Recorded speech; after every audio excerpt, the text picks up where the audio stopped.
Okay, everyone, I think it's time to start.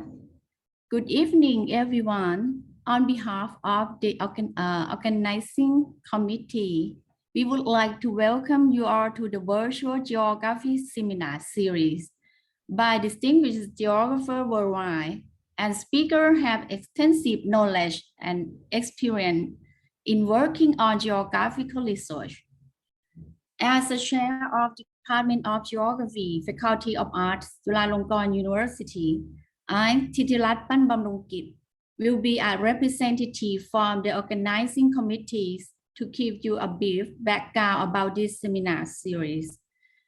This seminar was initiated by a joint discussion of geography faculties led by Professor Ian Baird from the Department of Geography, the University of Wisconsin-Madison, in collaboration with faculty members in the Department of Geography, Faculty of Social Science, Chiang Mai University, the Department of Natural Resources and Environment, Faculty of Agriculture, Natural Resources and Environment, Nalesuan University, and the Department of Geography, Faculty of Arts, Chulalongkorn University. The aim of this seminar are to exchange knowledge and expand the horizon of geographical research in Thailand. This seminar series also receives substantial support from Geographical Association of Thailand. This virtual geography seminar will be held continuously every month, once a month, starting from today, which is October 18, 2021. Today, we would like to welcome you to the first seminar series by Professor James Sidaway. Thank you very much. And Professor Ian Baird will be our moderator today. I will give you the stage to Professor Ian, please. Thank you, Ajahn, for introducing this virtual geography speaker series. And I'm very happy to be able to collaborate with all the different geography departments and the Geography Association of Thailand in order to organize this series, which is really designed to help the discipline of geography in Thailand really get up to date with all the changes that are occurring within the discipline, especially a movement to more qualitative research. In particular, I have the pleasure today to introduce our speaker, who is Professor James Sidaway, and he's a full professor at the in the Department of Geography at the National University of Singapore. He received his PhD in 1992 in geography from Royal Holloway at the University of London. And he mainly works on political geography, especially cities, states, and conflicts, and also on the history and philosophy of geography. So he's a very good person to have as the starting point, because he is very embedded within the discipline of geography and has a high level of knowledge about the discipline. And he's also seen the changes that have occurred over the last 30 years or so. As an indicator, he has actually written 10 books and a very large number of journal articles and book chapters, which I won't go into any detail about here today. But it is worth mentioning that, you know, he's really been thinking about the discipline of geography a lot and the way in which it's taught. An indication of that is he's a co-author on a book called An Introduction to Human Geography, the 5th edition, which came out in 2016. So he's writing about, you know, how to introduce human geography to students. And then at a more advanced level, he was also the co-author with Johnston on a 2015 book called Geography and Geographers, Anglo-American Human Geography since 1945, which I think really indicates his understanding of the history of geography, especially from the Anglo-American tradition.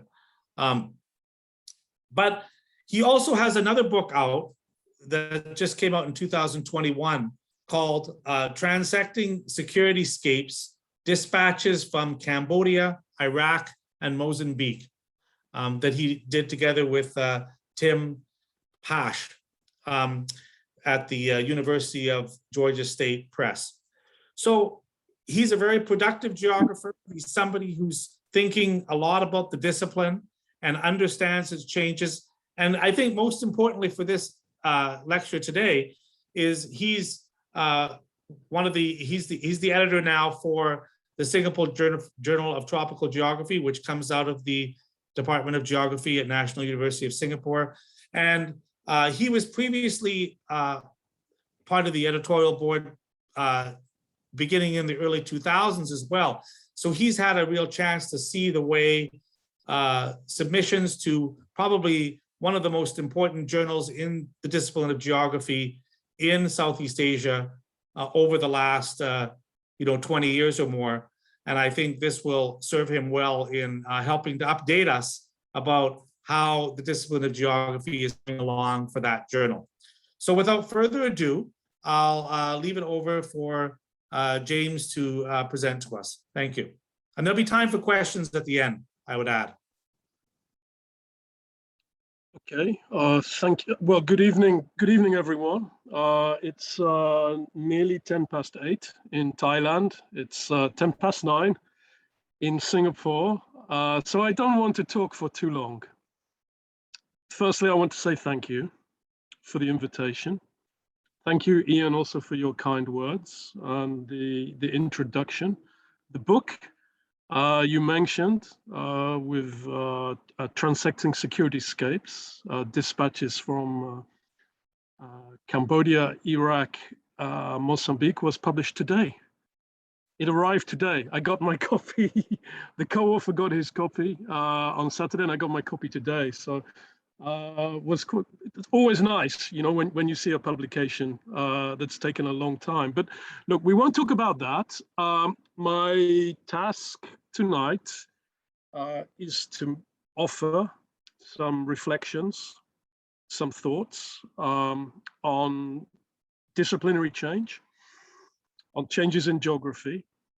But I will do so from the vantage point, looking from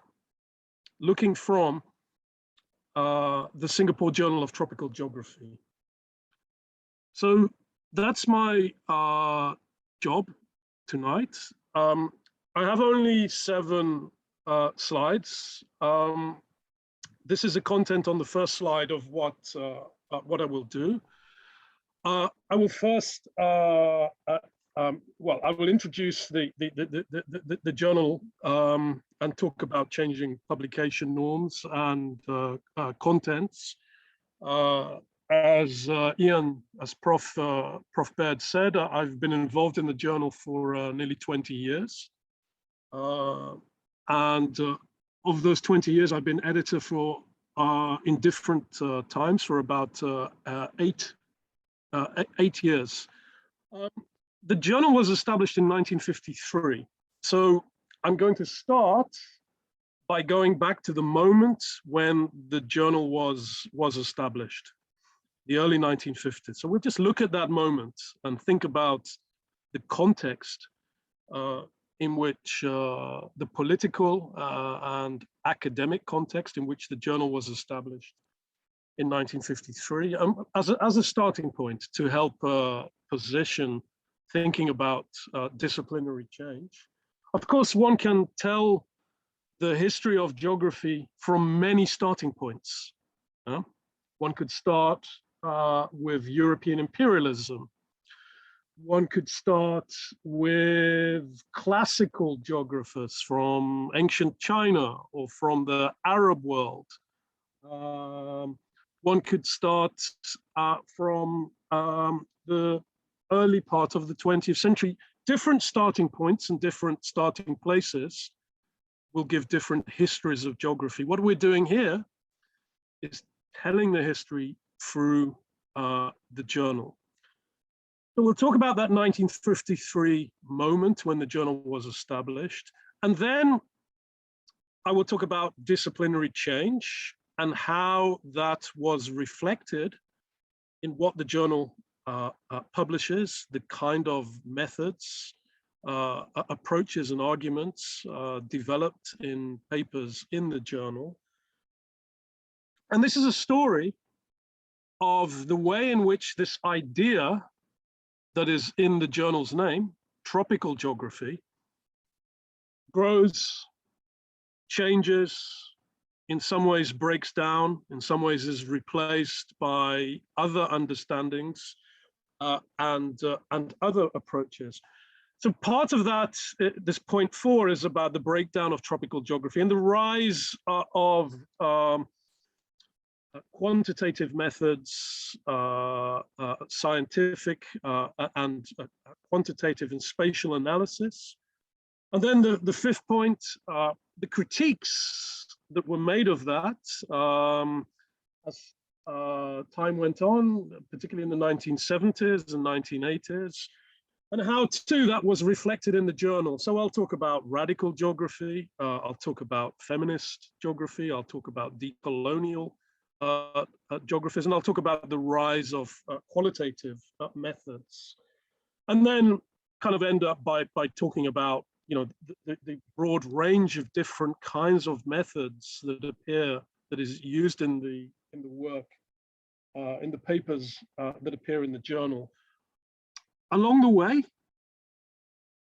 we'll take a look at the journal. Yeah. So, and I'll talk a little bit about the publication process. As I say, I don't want to talk for too long, and there are just 7 slides. So that's the structure of what I'll do. If you allow me to go to the first, to the next slide. Let's go back to 1953. So this is a context in which the Journal of Tropical Geography is first published. And I'll talk a little bit more about the journal and a bit more detail of its history in a moment. But I first just want to place us at a moment years before, I think, all of us are born, in the early 1950s, which is when the journal is first established. So it's first established in the context of late colonial Singapore. The Singapore Department of Geography was first established as a department in the 1920s. It goes back a long way, the better part of 100 years. And of course, it's established in what was a colonial territory. I'm not going to talk about the early years of the history of the department. We wouldn't have time. Instead, if we look at this 1953 moment when the journal is founded, it's founded in late colonial Singapore. The context is the decolonization process in Southeast Asia and the wider world is unfolding. Indonesia is independent, Malaysia would become independent in 1958. Indochina, 1953, 1954. Likewise, in the wider world, elsewhere in Asia and across Africa, the end of, or the decline of European imperial systems, the granting of independence, the achievements of new sovereignty is taking place. So this is a context in which the journal is founded. So if you think of 1953, just 2 years later, we have the Afro-Asian Solidarity Conference, the Bandung Conference in Indonesia, which becomes a conference of newly free post-colonial African and Asian states, and symbolizes a changing geopolitical situation in the world. I realize always these histories always look different from Thailand because of Thailand's different relationship to empire. Thailand is always the exception that proves the rule, of course, insofar as the extent of colonial domination of Asia and Africa. There were very few territories like Thailand that did escape, except for brief periods, external domination. So this is a context, 1953. But of course, although this process of decolonization, independence, is happening across Asia and Africa, there are many colonial legacies in terms of geographical thought, in terms of the kinds of categories and approaches that dominate the discipline in a department in what was here then the University of Malaya in Singapore. Again, I'll talk more about that when we look in more detail at the history and evolution of the journal. But I think the other thing that we need to think about happening in the 1950s, this third point here, is this is also the time of the rise of the idea of development, national development, economic development, development as a project. It has longer histories, but it's really in that context of after the Second World War that development becomes a shared ideological, economic, social, political project for so many post-colonial states, for so much of Asia, Africa, and of course Latin America, Oceania as well. So this is also part of the context in which the development, in which the journal is founded. The project of development, economic development, social development, national development. And this, of course, is linked with independence, with the end of empire, and with a sense of freedom, progress, change. Having said that, of course, for Southeast Asia in particular, this is also a moment of American hegemony. And with that, the Cold War quickly gets underway and quickly becomes a dominant political or geopolitical framework in Southeast Asia, as it is in much of the world. It's also, by the way, with American hegemony comes the rise of English language scientific publication. That the English language becomes increasingly important.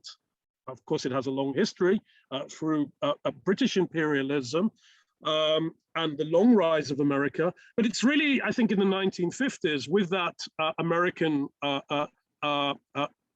hegemony, with that American role, that the English language perhaps displaces other European languages as the key language of scientific publication and debate internationally. And of course, part of this is growing international scientific experience. And it's in that context that if you look back at the 1953, the very first editions of the journal published out of the Singapore department, University of Malaya, as it then was in Singapore, Department of Geography, the journal very much sees itself as a space for international exchange, international publication. Its aspirations were always more than Southeast Asia. The idea that there would be papers and studies from Africa, from the Caribbean, from the Americas. It wasn't just going to be a regional journal. It had this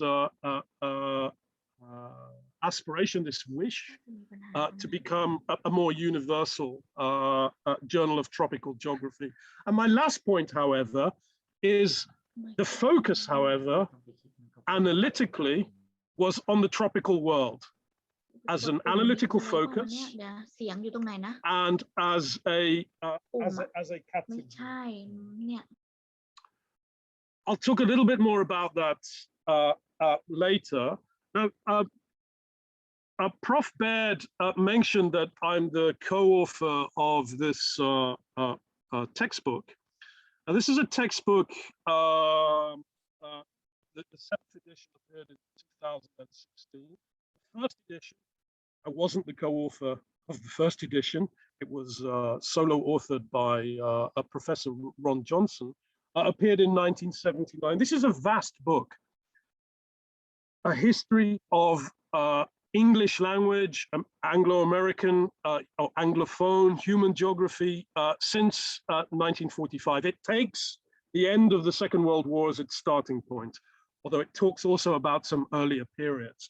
So in some ways, my knowledge of the history of geography comes from having written this book and having taught those histories here and in Singapore and in European universities for many years. But the kind of history I'm telling here is different, because here I'm telling the history from and through the journal. And it looks somewhat different. So there are commonalities and shared features, but to tell the history from and through the journal published here in Singapore, it looks and feels somewhat different. And I think this is an important point, because many of our histories of geography take for granted that American or British geography, European geographies are the history of geography. They fail to register that in fact there are many histories and looked at from other starting points, from other places. What seems to be a universal history becomes rather more complex or can look rather different. Having said that, there are certain shared common features. And my next slide will begin to talk about those. So I want to start, or now kind of move to the journal and talk a little bit about the journal in more detail. So the journal, as you've been hearing, is established in 1953 as the Malayan Journal of Tropical Geography. So that was its original name. After 1958, with the independence of Malaysia, of which at that time Singapore is a component part, it renames itself the Journal of Tropical Geography. And this name shift is a political, geopolitical shift, not quite as profound as Siam to Thailand, but nonetheless, if you allow me that analogy, clearly it responds to a changing, political situation and kind of framework in which the journal is published. So it's then called the Journal of Tropical Geography until late 1970s, and then renamed the Singapore Journal of Tropical Geography. Again, there's a very complex process that happens in the mid-1960s when Singapore leaves the Malaysian Federation and becomes a sovereign independent state. At that moment, two journals of tropical geography are established, one in Kuala Lumpur, Malaysia, and one in Singapore.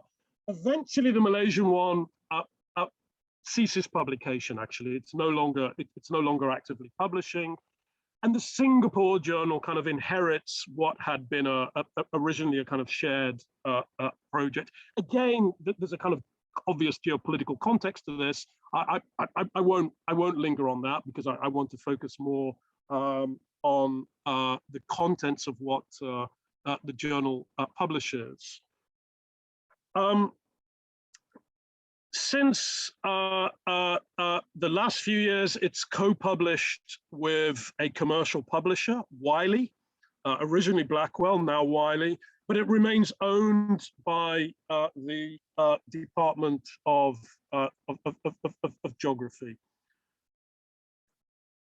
The first editor was Paul Wheatley,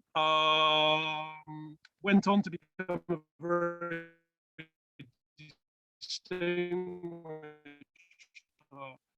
geography. He left Singapore in the University of Chicago and became very well known for work on the historical geography of Southeast Asia and East Asia. His last book actually was a study called Where Men Pray Together, which was a study of the history of Islamic geographies. He worked across many languages.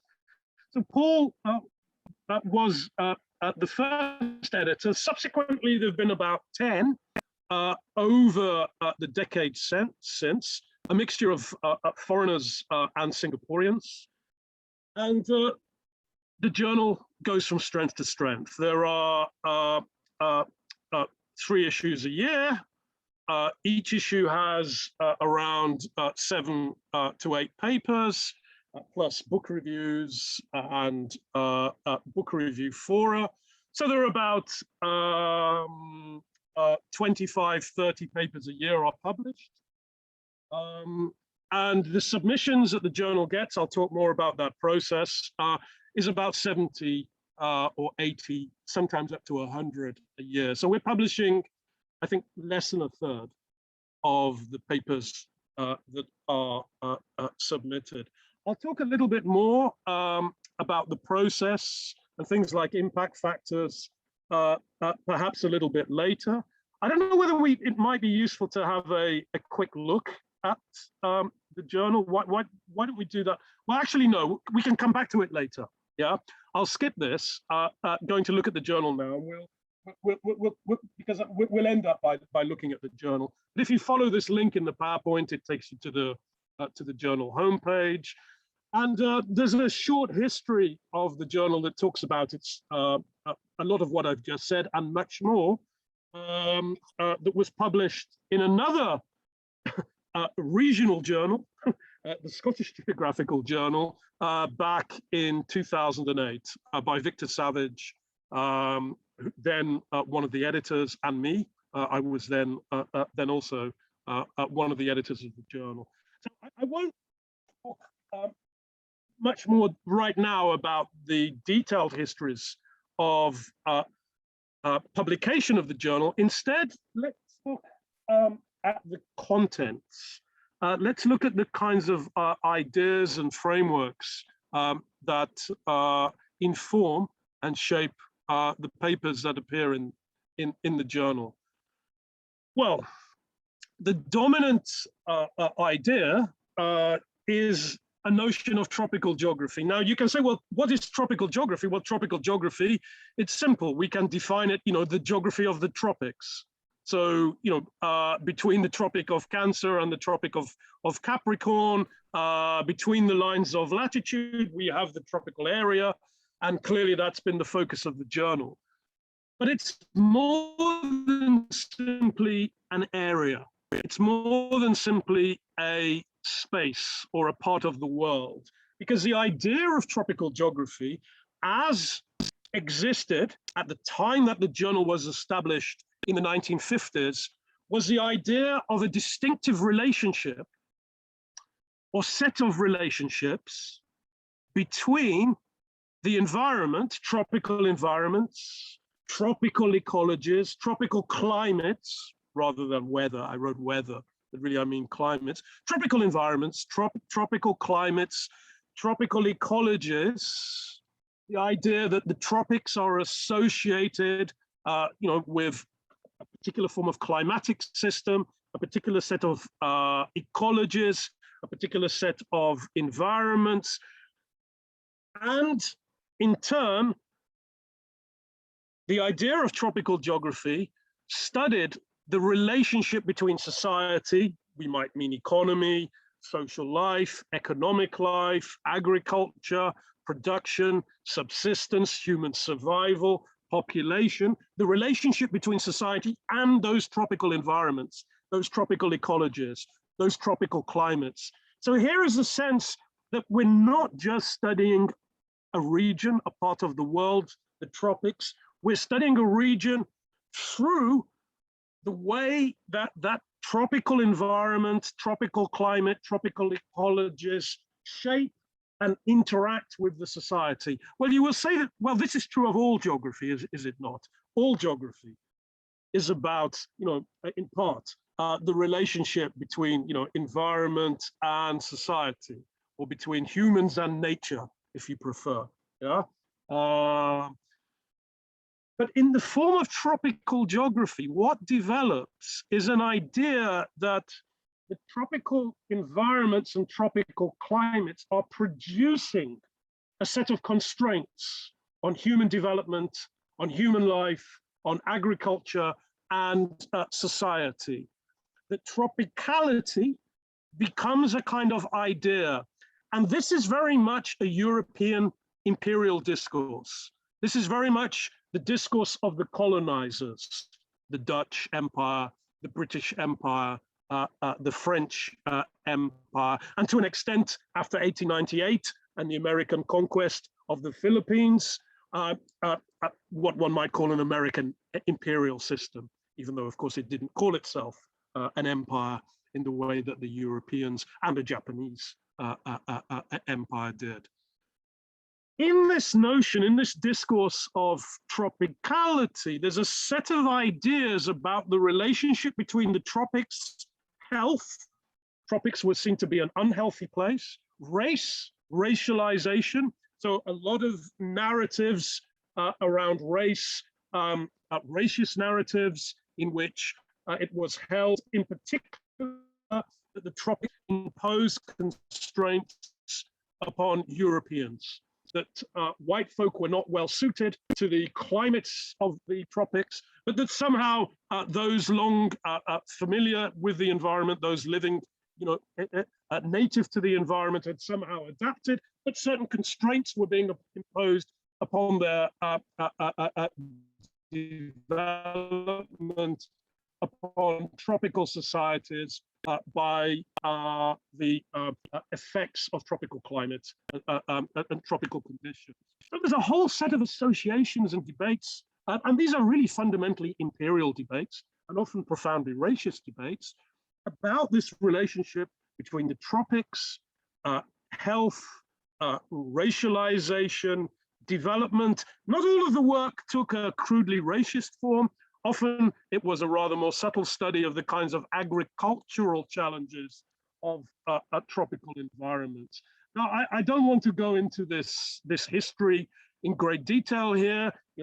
We want to move on, but a key figure was writing in French originally, Pierre Gourou, a 1936 study from Vietnam, in which, and here I quote from a paper that appeared in the Singapore Journal of Tropical Geography, looking back at these histories of tropical geography, and to quote Gourou's study of the Tonkin Delta of northern Vietnam, and his idea of the tropical world, configuration of the tropical world, as a distinct space of knowledge and radical otherness. By radical otherness, this meant other to Europe. Yeah, the tropics became a place in which Europe projected the European empires, in Gourou's case, the French Empire, project certain visions and understandings of the world in which the tropics were seen as the opposite of kind of European civilization. European civilization is something that was associated with the temperate, the cooler climates, and the tropical environment produced a different kind of society. In other words, the idea that the tropics needed to be understood, yeah? And now we can see, looking back critically, that this, of course, was a Western cultural construction and a colonizing discourse that talked about, essentialized the hot, wet regions of the world, yeah, and held, exalted, cooler, temperate world over its tropical counterpart. And this is a framework in which the journal was established in the 1950s. And quite a lot of the work that was being published there situated itself with reference to this Gourou's idea that dates back to the 1930s of tropical geography. Now, there's a range of different interpretations of this. Some of the tropical geography was much more subtle, was much more careful in how it argued about the constraints than the kind of story that I've been telling here. Nonetheless, this is a kind of framework. The tropics as an idea, and this idea being about a relationship between environment and society that was productive of problems of underdevelopment, problems of soil infertility, problems of erosion, so on and so forth. So the tropical world becomes a framework of difficulty, difficulty for development, difficult for progress, difficult for human life and economic development to achieve, so it was thought, the kinds of levels of development, then associated with higher latitude countries who were invariably, the imperial powers themselves. So there's a lot of work been done, like the work of Bowden Clayton that I cite here, that now looks critically back at this history and this moment. But what starts to happen in the journal, moving to the next slide, is that this tropical geography, as it was formulated, begins to break down and begins to be displaced by other methods, by other frameworks, by other approaches. So if you look back at the journal in the 1950s into the 1960s, its first decade, most of the early papers in the journal are broadly tropical geography, in the sense that I've been talking about, often mapping things like ethnicity, often mapping soils, vegetation, very, very strongly empirical papers. They tended not to be, in the main, explicitly theoretical. They tended to be very descriptive, very rich papers, full of factual information, and often fascinating to return to and read. I ask our students here in the department, when we teach the history of the geography, to go back and read papers, from the 1950s and the 1960s.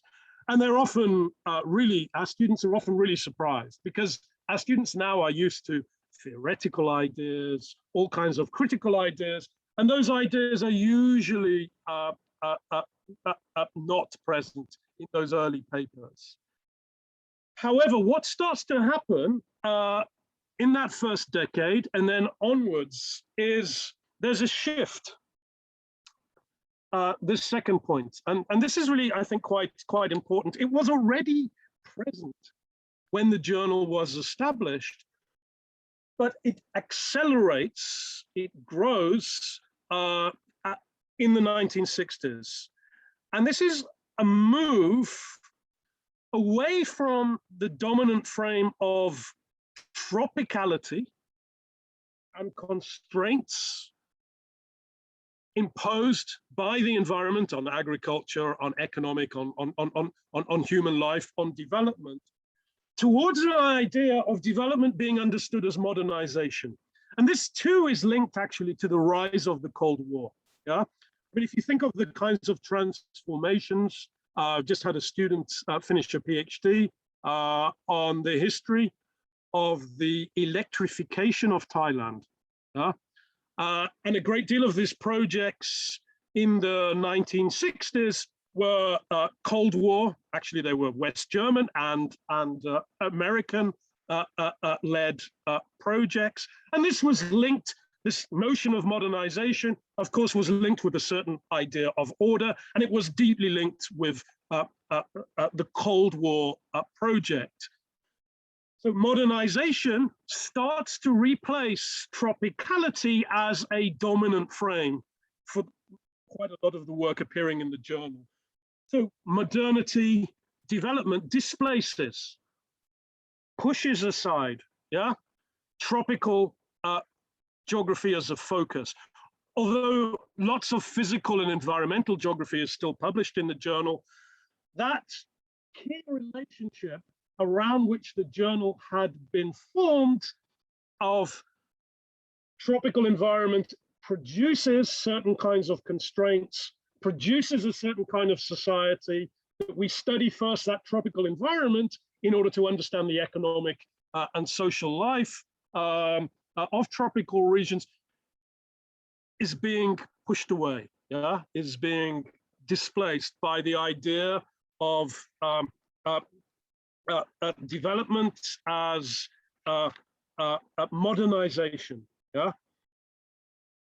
So I think this is a key change that you can trace as we move from the 50s into the 60s, and it becomes even more evident in the 1970s in the journal. So the old tropical geography, I think, is by that time increasingly marginal. It's still present. There's still all kinds of ecological and environmental work in the journal, but that notion that there is this relationship in which environment somehow, tropical environment somehow determines and constrains social and economic life is weakened.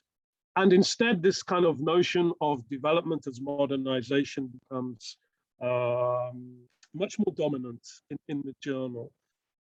Now, at the same time, the third point here, at the same time, if one moves outside Southeast Asia and one looks at what is going on in English language geography at that time, particularly in the United States, but elsewhere in the English-speaking geographical community, and to some extent beyond. In other words, in a kind of Anglo-American or Anglophone English-speaking discipline, the 1960s, also in the discipline, sees a rise of quantitative methods, a so-called quantitative revolution, which again also starts to impact and register in the journal. So this is the idea that geography needs to be, including all aspects of human geography, needs to be much more scientific, needs to use much more statistical testing, needs to develop models of socio-spatial interaction. And it's a really change, quite a dramatic change in the methods, in the language, in the theories and approaches. Now that's happening outside, if you like. Yeah, that's happening in the United States and in the UK and in Australia. It's happening in English language geography more widely. It's less evident in the journal, which has become increasingly shaped by this decay or displacement of tropical geography and the replacement with ideas of modernization.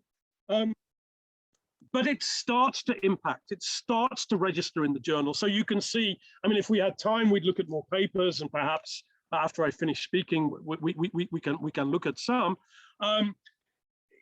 Increasingly, you do see some of the kind of wider commitment to a scientific, quantitative, statistical geography. Not simply statistics as facts, statistics as information, but statistics as a mode of analysis, statistical testing as a way of drawing inferences, of generating conclusions and theory. Yet at the same time, that is happening. Within a few more years, soon,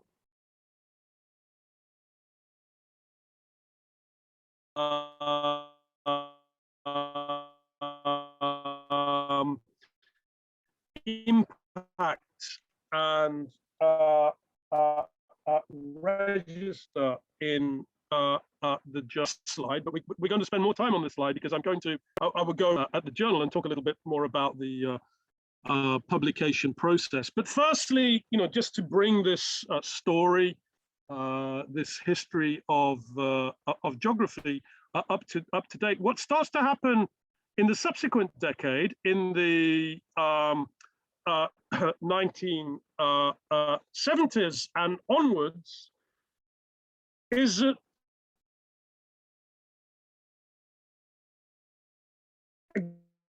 again,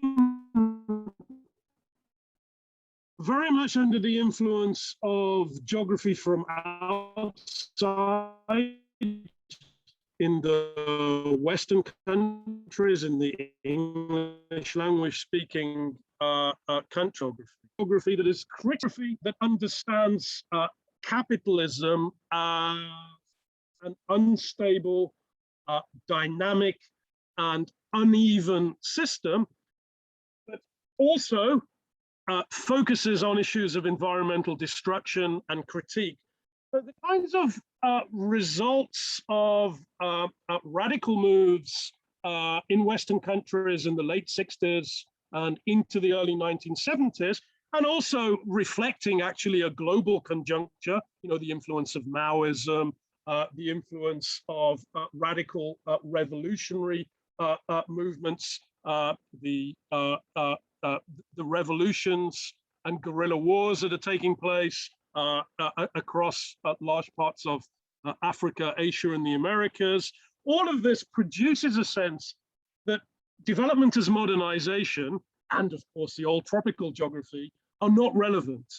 And instead, what the discipline needs to do is to understand critically power structures, to understand critically economic structures, to understand the processes of environmental destruction as processes that are products of the economic, social, and political system. So again, what does this mean from the vantage point of the Singapore Journal of Tropical Geography? Well, I'd said that, if we go back, that there had been this shift away from tropical geography towards modernization, modernity, displacing tropical geography as a focus in the 1960s. And I think you can see also there's actually a link with this statistical, modern, quantitative geography. They are in some ways, they interact, they're part of the same moment. In the subsequent decade, in the 1970s and onwards, we have much more kind of radical, critical geography emerging, focused on power structures, focused on capitalism as a destructive and unequal system.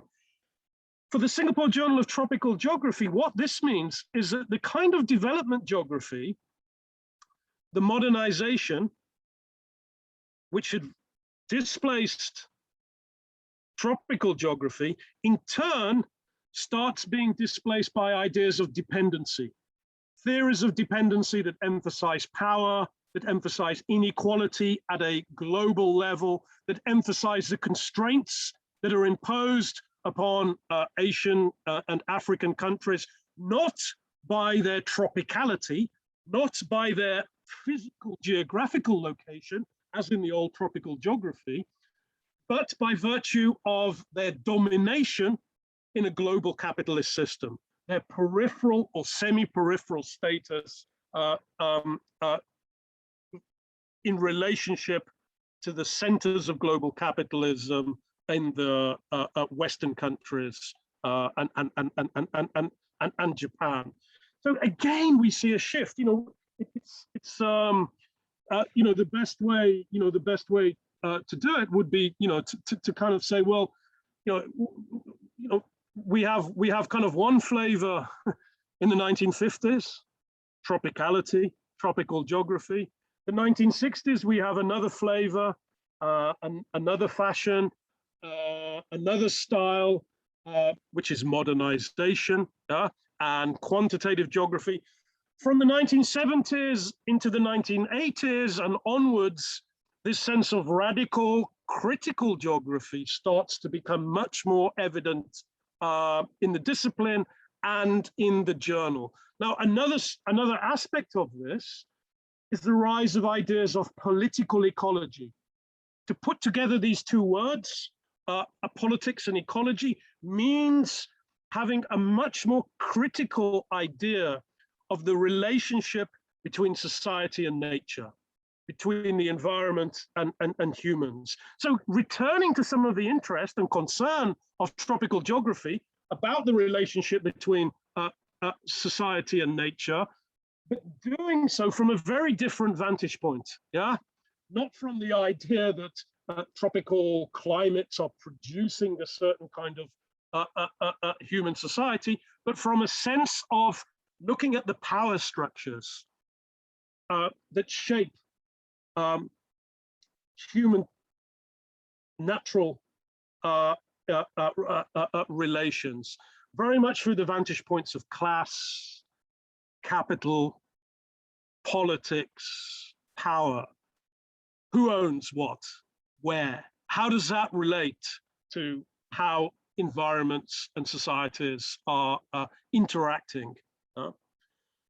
So this rise of political ecology is also part of this kind of shift that is taking place in the 1970s, in the 1980s, and since, towards a more radical critical geography that's more critical of power structures, it's more critical of economic and political structures. At the same time, in subsequent years, we also have other agendas starting to appear in the journal. So we have the beginnings of feminist work, for example, which starts to become influential in English language geography in the 1970s, increasingly in the 1980s, and starts to appear in the journal in the 1990s and is now quite common, yeah? So feminist work, and then subsequently also the beginnings of work on sexuality. Now, clearly this is very different to the original notion of tropical geography around which the journal was established in the 1950s. So, you know, we've got this sense of shifting agendas. At the same time, what I'm saying here in the third point on this slide is there's a kind of explosion or diversification of the methods being used in the papers that appear in the journal. So if you think through these decades of changes, we've gone from what tended to be a descriptive geography right at the very beginning, not explicitly theoretical, to the rise of a more quantitative, scientific data analysis, statistical geography associated with modernization, associated with the quantitative revolution. We go back a couple of slides, yeah, to my earlier point about that. But now we have that kind of work still, but we also have much more use of qualitative methods, of ethnographic methods that draw upon anthropological methods, as well as the continued use of quantitative methods. Indeed, frequently we see mixed methods. We see papers drawing upon a range of different methods in the same paper. At the same time as this, however, the quantitative work that featured in the journal in the 1960s and 1970s continues and takes new forms. So we have work with remote sensing, we have the rise of GIS, Geographical Information Systems, or Geographical Information Science papers in the journal.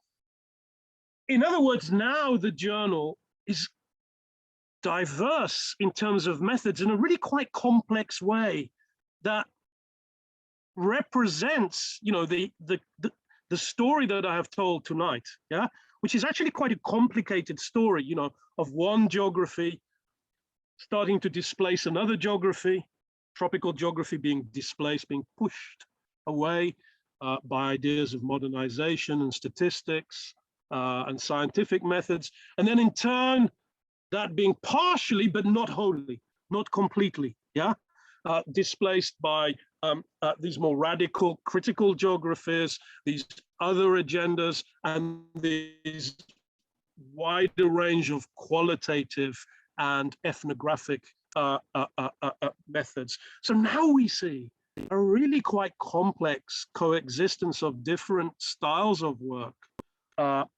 published in the journal.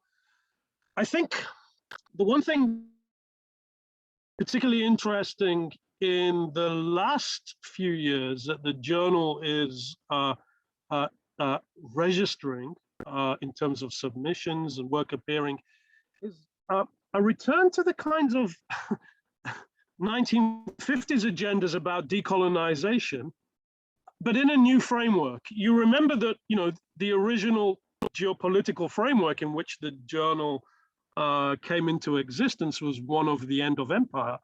We're seeing increasingly in English language geography, and this again is reflected in the journal, a revisiting of the question of what are the colonial legacies, yeah, of a discipline like geography. I'll give you one very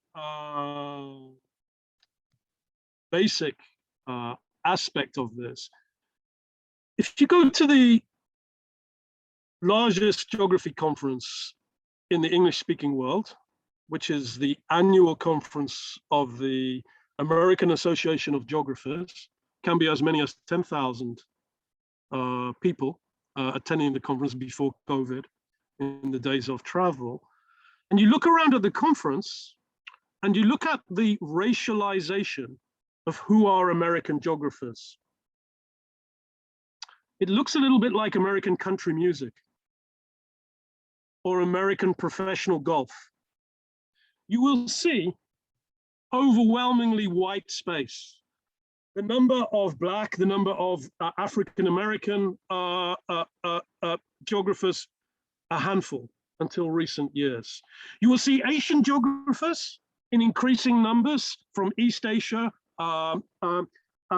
and others from who are part of the diaspora in the United States.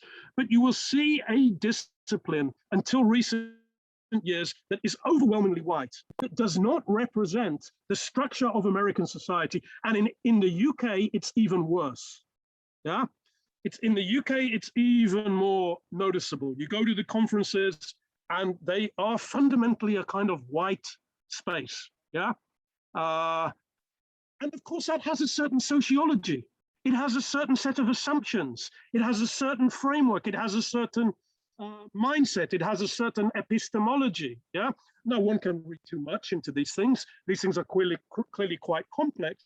But the questions that were raised about who writes geography, what kind of geography is written, for who, by who, about what, are questions that have deep imperial and racialized histories. We can see that in the history of colonial geography, yeah, but we can also see it in the contemporary structures of Western geography. Now, there are many other aspects of this that perhaps we can talk about in question and answer.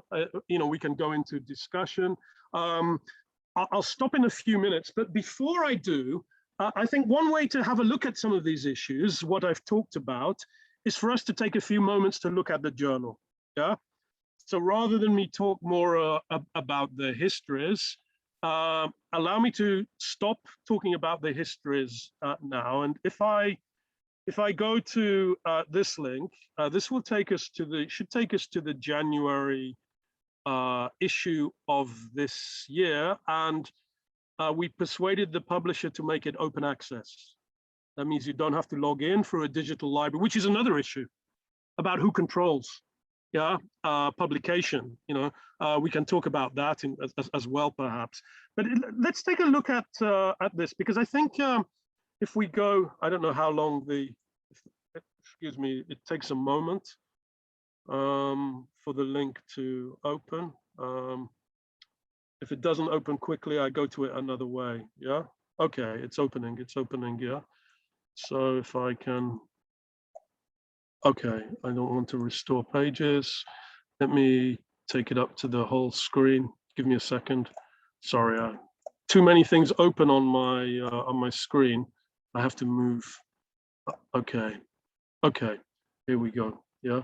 So this is the James, I think you're January. going to you're going to have to you're going to have to unshare your screen. And then Oh, okay. Give me a moment. Yeah, sorry. Let me do that. Yeah. You share. Yeah, okay. Give me a moment. Yeah. Sorry, everyone. Okay, here we go. Okay, so I think we can see it now, yeah? Okay now? Yeah? I don't Yes. hear anybody. Yes. I yeah, don't it's hear fine. anybody.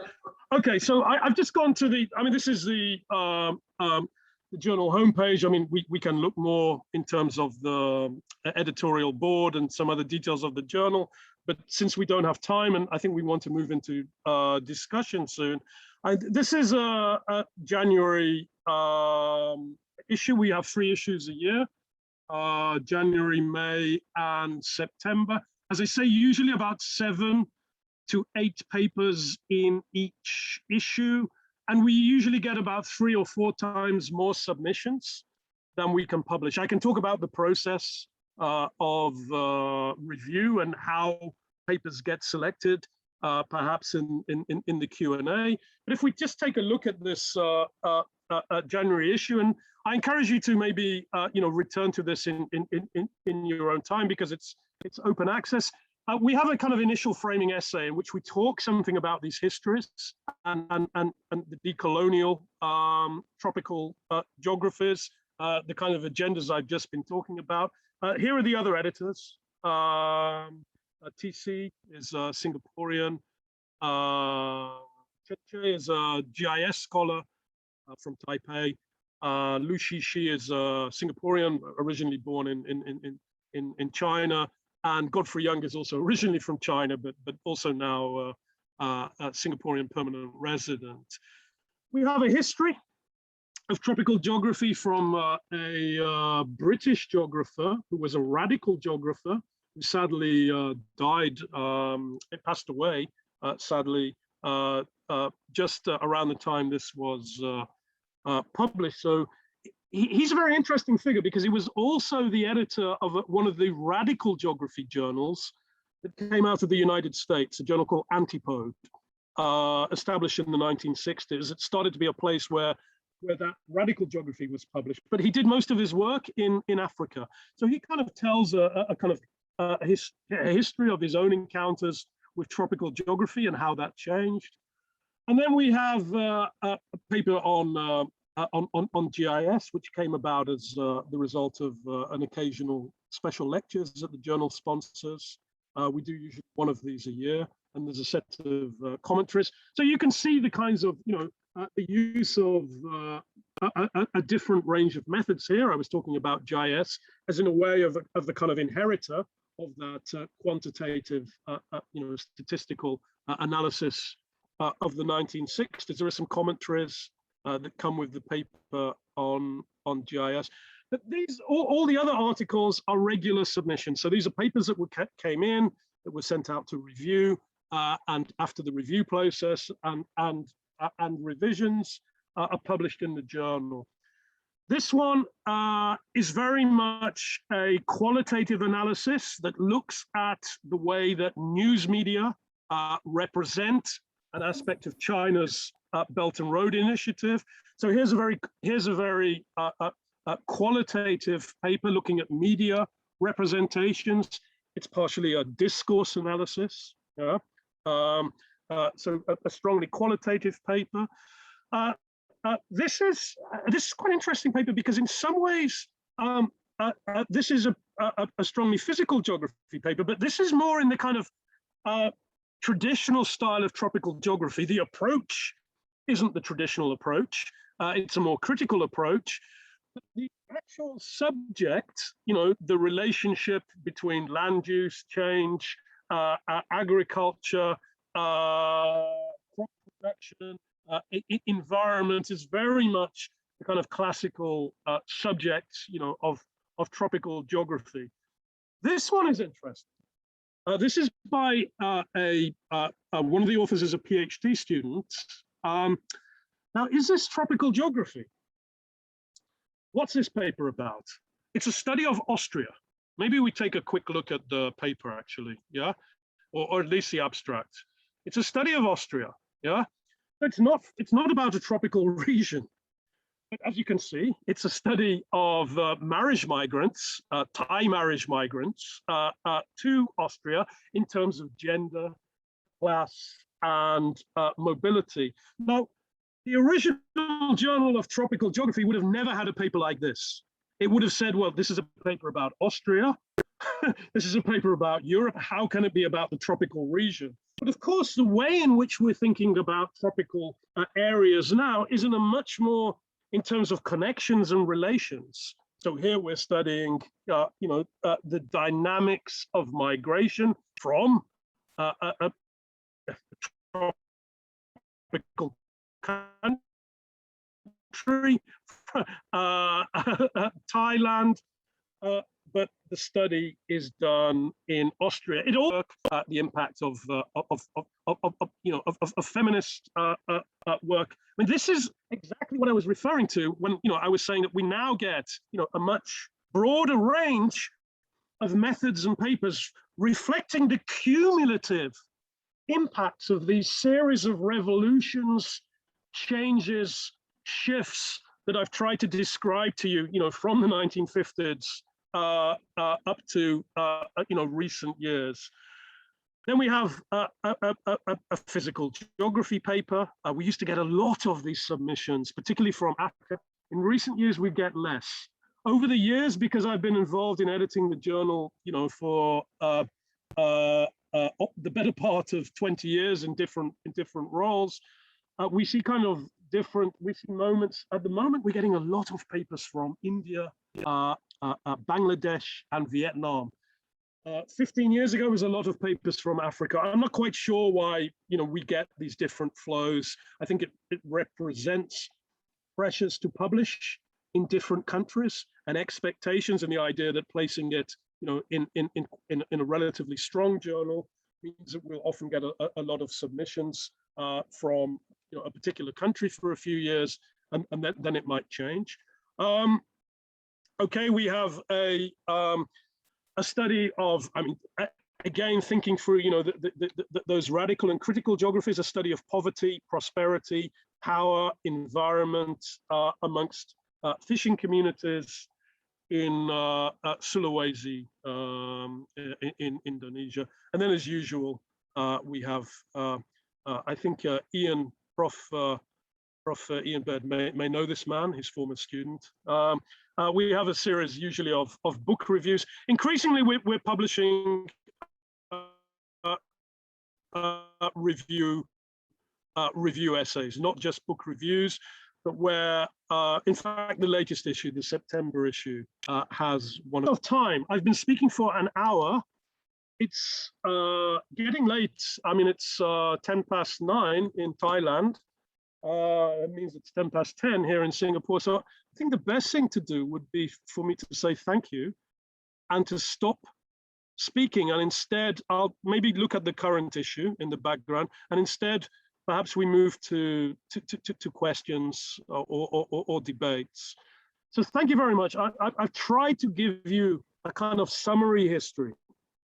It's quite difficult to do that because, we're talking about a period since the middle part of the 20th century and a lot of changes and shifts.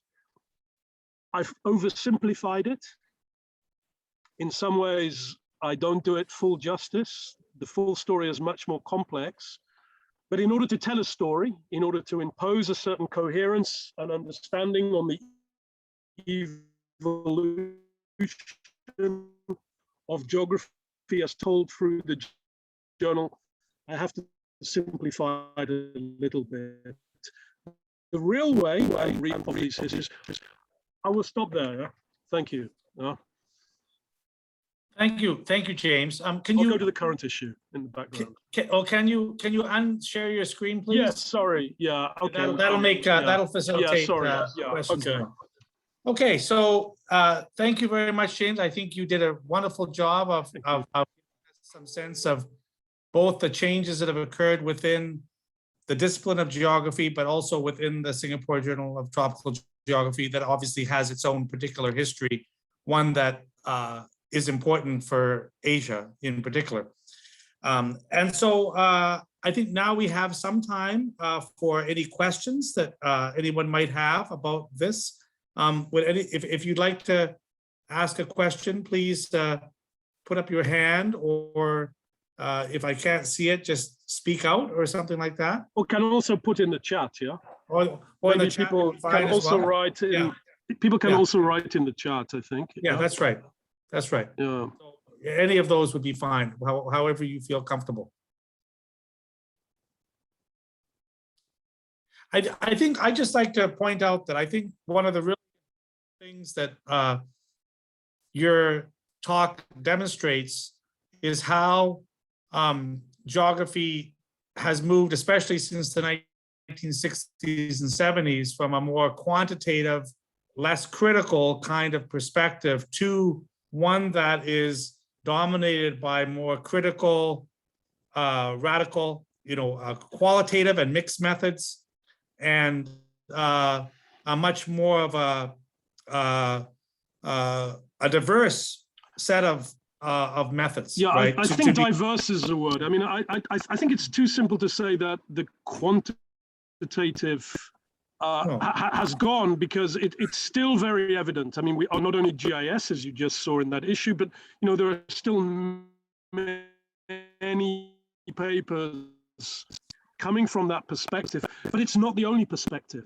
It's not dominant. It coexists, I think, with, as you say, Ian, these other critical and qualitative approaches, and sometimes they're combined. And I think that's the other point, is that one of the great things about geography departments is that they're often very diverse, including people. In my department, for example, we have people that go from the very far humanities up until the very quantitative physical and biological sciences. So we do everything in between, and actually we see it as a strength of the discipline and the opportunities for people who do quantitative and qualitative work to work together is really something that makes geography a very exciting discipline, because we're able to accommodate those diverse types of perspectives and skills, which can help to really understand all kinds of research problems. And for the journal, it means that some of the papers can be highly mathematical and statistical. So I will need an editor, because I have studied physics. I have good maths. I can do calculus. But some of these papers are really mathematical, statistical. We do get some of those. We don't publish many of them, but we do get some. We do publish some of them.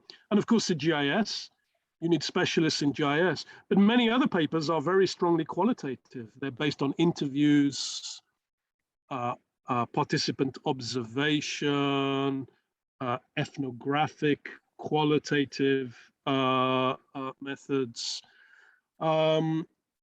I would say that more than half of our papers are now in the qualitative, broadly qualitative,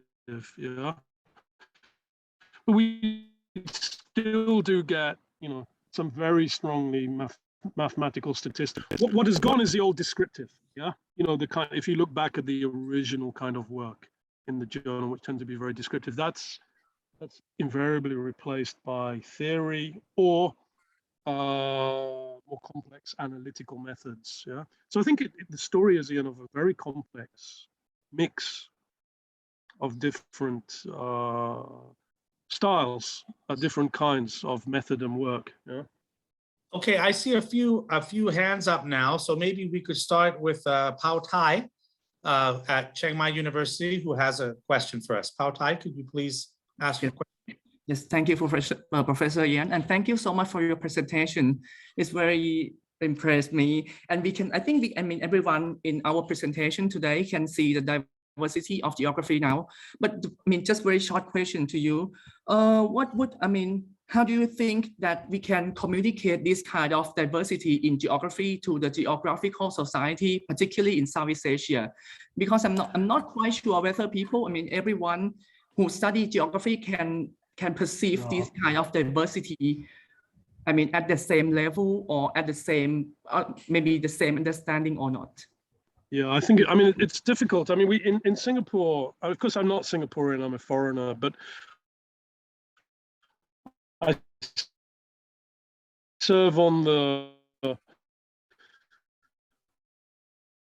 I did serve on the school curriculum committee, university, and it's never easy. I think it has to be about conversation, and I think it's not a sense that these other geographies are somehow automatically better because they are. But I think there has to be a recognition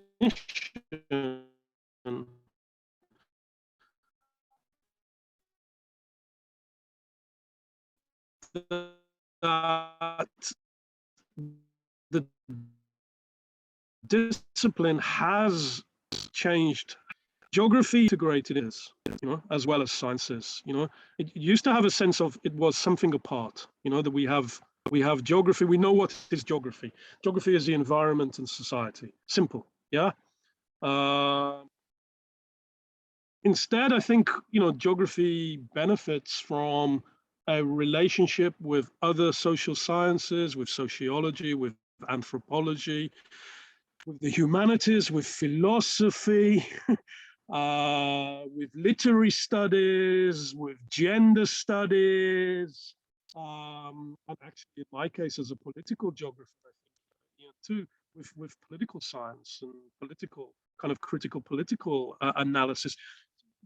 I think my argument would be geography. We need to be open. We're a rich discipline. Our discipline is the world. And we need to be, in order to survive, to thrive, to achieve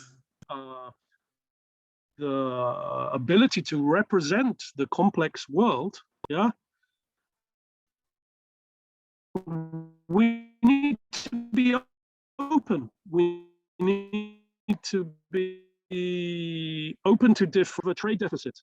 Geography. We import more than we export because we take all our ideas from other disciplines. But one of the things that I think attracted me to geography, as a young man, and has attracted some of the students I've met since, is this sense in geography you can do so many things. You're interested in tourism, and you're interested in the economies of tourism, the business side of tourism, the hotel industry, the business as a system of representations and ways of understanding and knowing the world. You're interested, I've just written a paper on walking as a method. Yeah, using walking methodologically, so as a way of writing about and understanding cities, not the only way. Yeah, so I think my argument, would be the same argument that I make to the Ministry of Education here. Students are interested in the world. Geography is about this world. Let's be open in terms of our methods and not try to close and say, this is not geography because, it's something else. Yeah. Why is it not geography? Geography is, space, place, nature. This is so many different things. So I think an openness, and a sense of, gives a sense of possibility, and for me, excitement, because if we close and say, oh, this is not geography, or we can't do that as geography, we lose something. Yeah, we lose a sense of possibility and excitement. And I think the reason why geography has actually done, its status has gone up, compared to half a century ago or more, is because it has become much more open and much more engaged with other social sciences, with the humanities, as well as, of course, remaining to be a science too. Yeah. So openness, I think, is the answer. I know it's sometimes easier said than done. Yeah. Yeah. I mean, it's one thing to do. You have to kind of show, hey, what about this idea? How does this work? Yeah. But I think that's always been the best strategy, and geography has thrived with that kind of openness. Yeah. Yeah, I think that's an important point. We have another question here from Barris, who has his hand up. Could you please ask your question? Okay, good evening, Professor, and thank you for the presentation. So I'm quite interested in the inaugural idea of the tropical geography about the tropicality. So I just thought out the box, and the term of tropicalities or tropical geography quite resembles to the terms of Orientalism. So yes, absolutely, yes. So I am wondering that yes, is there any geographical discipline about Orientalism geography, and could you elaborate the difference between the tropical geography? Thank you. Yeah, it's a good question. So Orientalism refers in part to a book written by a Palestinian American, Arab American, Edward Said, that was published in 1978. Orientalism means other things, but if we think of that book, and in that book, he was a professor in English or comparative literature in Columbia in New York, but originally from historical Palestine. And Said's argument, he was particularly interested in the Middle East, yeah, and the way the Middle East, and of course as a Palestinian, is represented in the West. And he argued that the representation of the Middle East by the West was not an objective, straightforward, true thing in which the West interpreted and tried to understand the Middle East. It was a system of power, it was a system of domination. It was a kind of discourse very similar to the kind of tropicality idea in which Western writers, Western scientists, Western travelers, Western officials represented the non-West, the Middle East, in a particular way, and in some way as somehow inferior, yeah? In some way through a set of assumptions that positioned the Middle East as lacking that which the West had. The West was more developed. The West was more civilized. The West was raised by, a set of beliefs, religion, for example. And of course, this continues. If we think of the discourse of the war on terror, yeah, after 9/11, when an American president, says this is, a war between kind of civilization and us and barbarism. This is also a form of Orientalism. So Said's idea of Orientalism, and others, he's not the only one to write about this in a critical way, very much informed the way that people came to understand the history of tropicality. The particular form of Orientalism, not directed at the Middle East in the way of the form that Said was talking about, but directed at a part of the world that was tropical, that was seen as inferior, that was seen as lacking that which the non-tropical regions had. So I think there's a very direct link between the critical understandings of tropicality and this critical understanding of Orientalism. And the whole idea of Orientalism, of course, poses a big challenge for geography. Yeah, because what has Western geography done historically? It has represented the rest of the world. Yeah,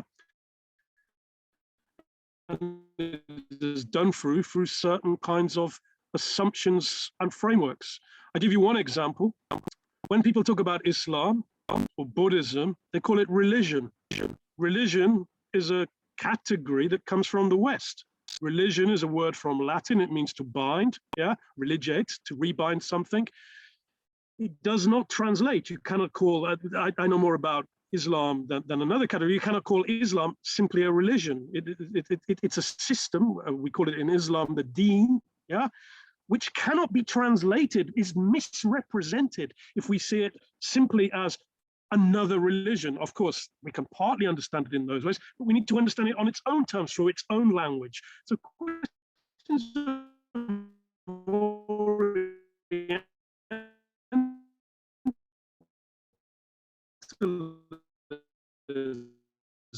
are also questions of how particular places are interpreted. It's a great question. I mean, we could be here all night talking about Orientalism, Right. but clearly there's a direct link between, you know, this critique of Orientalism and the critique of the idea of tropicality and tropical geography. Yeah, thank you very much, James. We have another question. I see the hand up of Chaya Watanaputi. Chaya, would you like to ask your question? Hello, I see Dr. Liwa's hands first, so maybe she could go first. Excuse me, her hand it was the whiter color and it's against the wall. I couldn't see it properly. Okay, Dr. Why don't you go first and then Chaya can go after. I just want to say that I really enjoy your talk, and it's very interesting to see how geography as a discipline has changed through time over the past like 70 years until now, right? So I would like to hear your view about what do you think of the next decades or so of the trend of the change of the geography, you know, in the near future. Will it be more complex or will it be more diverse in terms of content and also the methods? If you look at the histories of predictions, they're quite poor. They don't work. In the textbook Geography and Geographers, we look at many years of predictions as to the future of geography, and often those predictions after 10, 20 years have not been very successful. Yeah. So I think it's quite a difficult thing to do. You know, that historically geographers have often said, "Oh, we predict this," and then you look back, and it hasn't happened that way. So I think it's a very difficult thing to do, and probably others here may be more effective at it than me. You know, I'm a older English guy. What do I know? You know, what's the world escapes me. You know, it's more complex than I can understand. But I think two things. I mean, I think one, we see more technical developments around big data and GIS. So in a way, the kind of quantitative geography, you know, of the 1960s is being renewed. Yeah. You know, I mean, my own department has just hired, you know, data science, scholar, you know, big data, you know, so highly quantitative. So that's one trend that I think will continue. Yeah. But at the same time, I think the critical trends that come out of critical and radical geography, particularly this question of what does it mean to decolonize geography? Yeah. I mean, why, for example, do we not have, why is this tonight a guy from Birmingham in England talking to colleagues in Thailand about the history of geography, and not a Thai geographer talking to geographers in England about the history of geography? How are we in this situation of structures of power, and what can geography do to become to transcend its historical patterns of domination in terms of where knowledge comes from? So I think we are going to see many more calls. How effective they will be is an open question, and attempts to produce geography, if you like, to decolonize geography, to produce geography in different languages, from different places, through different vantage points, through different positions and understandings and frameworks that break with a kind of dominant, kind of Western and white ways of knowing the world. I think that is perhaps one of the most interesting and exciting trends. And you can see it in particularly, you can see it in Western geography with the rise of so-called black geographies. Now, this is partly about who is writing geography, yeah? Who gets to write geography? But it's also about dominant frames of understanding. You know, when we understand through black geographies, when we understand the history of capitalism as always racialized, as always a system, yeah, that rests upon racialization.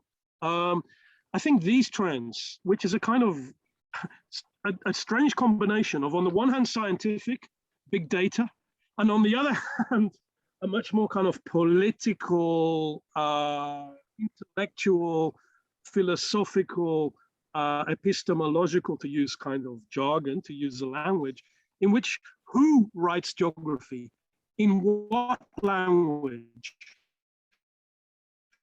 on what understandings, on whose terms, on whose concepts, where these concepts are coming from. If you like, going back to the previous question, a post-Orientalist geography, yeah? A geography that goes beyond, you know, its historical assumptions, and a more diverse geography in terms of who is producing and getting to write geography and becoming influential in the discipline. So, but of course, exactly how this will work out is an open question, a complex question. You know? Yeah, let me just add to that a little bit, because I think that while James is true that it's hard to predict exactly, in some ways we can predict a little bit because we know what type of students we are producing. And those students will be the future, you know, faculty members. I mean, it takes, you know, I mean, in some ways a discipline's like a large ship. You start turning it, it takes a while to actually turn because you still have, you know, generations of students of people that are doing certain types of work. And so if you look at my department, for example, 20 years ago, we would not have been teaching qualitative methods. We would not have had particular classes about that. Yes. But now we have, you know, 2 or 3 classes about that. Yes. And if I think about Yes. my student, Nathan Green, who's now a faculty member at Singapore, he got a position related to finance. And yet he's primarily a qualitative geographer, you know, studying finance, which Yes. I went back 20, 30 years ago, people studying finance would have been doing much more quantitative work than what he is. Yes. So I think that we can predict that there is both. We also have big data people in our department, and we are also moving in that. I think exactly what James said. We have both a quantitative route. Yes. Continue, and GIS and big data. Yes. And we're going to see a much more focus on, I mean, black geographies in, you know, thinking about race within our discipline. I mean, this is going to be becoming stronger and stronger all the time moving forward. I think what's undoubted is that in many departments, qualitative methods are here to stay. Actually, so many students, that's what they want to do, actually. In fact, we have a kind of, although we hire, you know, people teaching, people researching data, our students actually don't necessarily want to do that.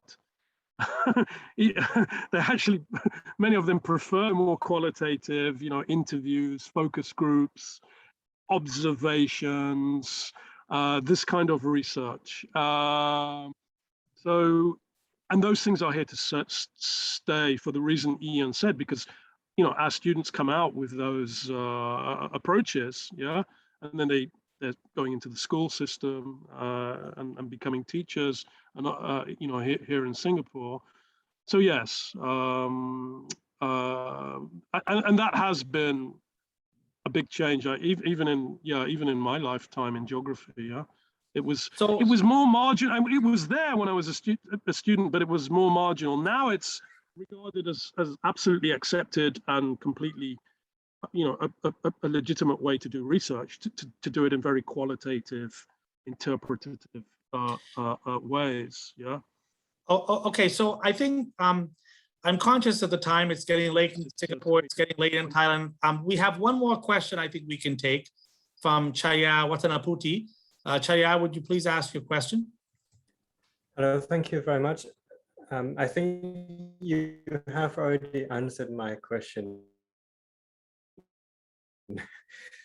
So my question is published by Southeast Asian geographers. How about, in other words, can you see the difference or gaps in terms of theories, concepts, and methods between Southeast Asian and Anglo-American geographers? Thank you. Obviously it's a very complex question because it's partly a national question. Here in Singapore, it's unusual. This department is full of foreigners. It's half foreigner nearly, yeah, and it's a kind of, in many ways, has a presence in the kind of Anglo-American networks. So it's a kind of connected with those networks, and yet it is not. And yet, the students, many of the assumptions and questions and frameworks. So the Singapore one is just like Singapore, very, very distinctive and a bit strange in a way, in its kind of hybrid position.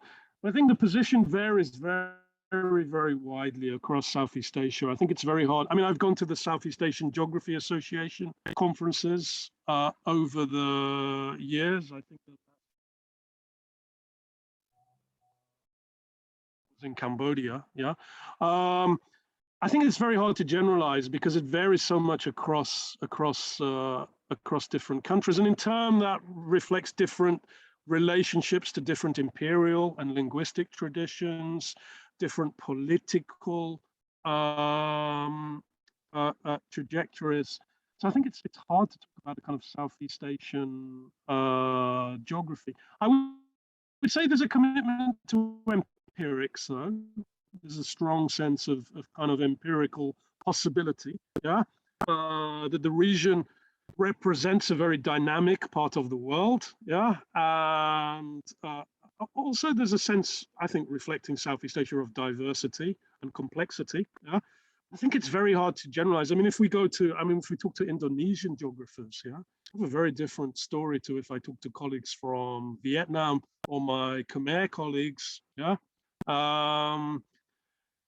Very hard question. I'm sorry, I can't answer it very well. Why don't you ask another foreigner who works in Southeast Asia? Ask Prof. Baird. He's been working in Southeast Asian context a long time. Ian, what's your take on that? Yeah, as a foreigner working in the region. Well, I think the good thing is this is just the first talk in our series. And so we don't want to answer all the questions in the first talk, right? So maybe this is a good way for us to think about. I think the next talk, which will be done by Paul Robbins, who is an outstanding geographer who will give us a lot of insights into the development of the discipline, I think, he will help to bring us farther along. But I think we've had a great start. And I would also like to acknowledge Peter Vandergeest, who's on this call, because he was the one that suggested that ways to look at a discipline is through the journals that in that discipline, because that reflects the type of work that people are doing and the type of work that's being published. There's Peter. Yes, thank you, Peter. So anyway, I think we should leave it for now. We've had a great discussion and talk here. And thank you, James, for staying up late. I put my watch on Thai time. It's 20 to 10 in Thailand, which means I'm an hour late in Singapore. Yeah. So anyway, I think there's a lot more to discuss on this matter, but I think we've already had a good discussion. And thank you so much for bringing us through the history of the Singapore Journal of Tropical Geography. I'll just add for Thai people, I'm sure James would love to get submissions from you. And remember, Singapore Journal of Tropical Geography is a Scopus journal, so it counts in Thailand. So those of you who are thinking about publishing in the future. Oh yeah, we didn't talk about impact factors. This is another form of power structures. we don't have time. I said I would talk about it, but we didn't have time. Yeah. That's okay. Yeah.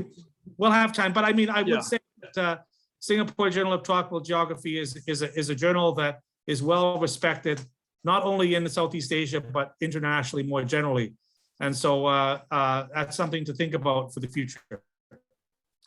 I think we're a little bit unusual insofar as, we're edited outside the West, and with this history, with a commitment to publish work from Asia, Africa, from tropical regions, very broadly conceived, but very widely recognized and read kind of in the kind of Anglo-American core as well. Yeah.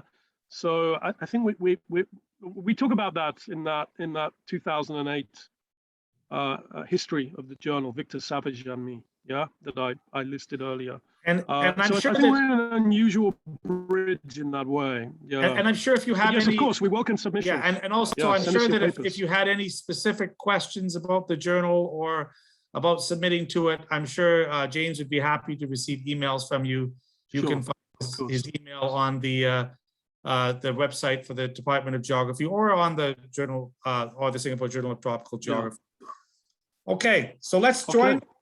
Everyone take off your mute and let's give a clap for Dr. Sidaway and thank him for his support today. Thank you. Thanks very much, everyone. Yeah. Thanks so much. Yeah. Okay. Thank have a good you. evening. Have a good day there, Ian, Peter. Yeah.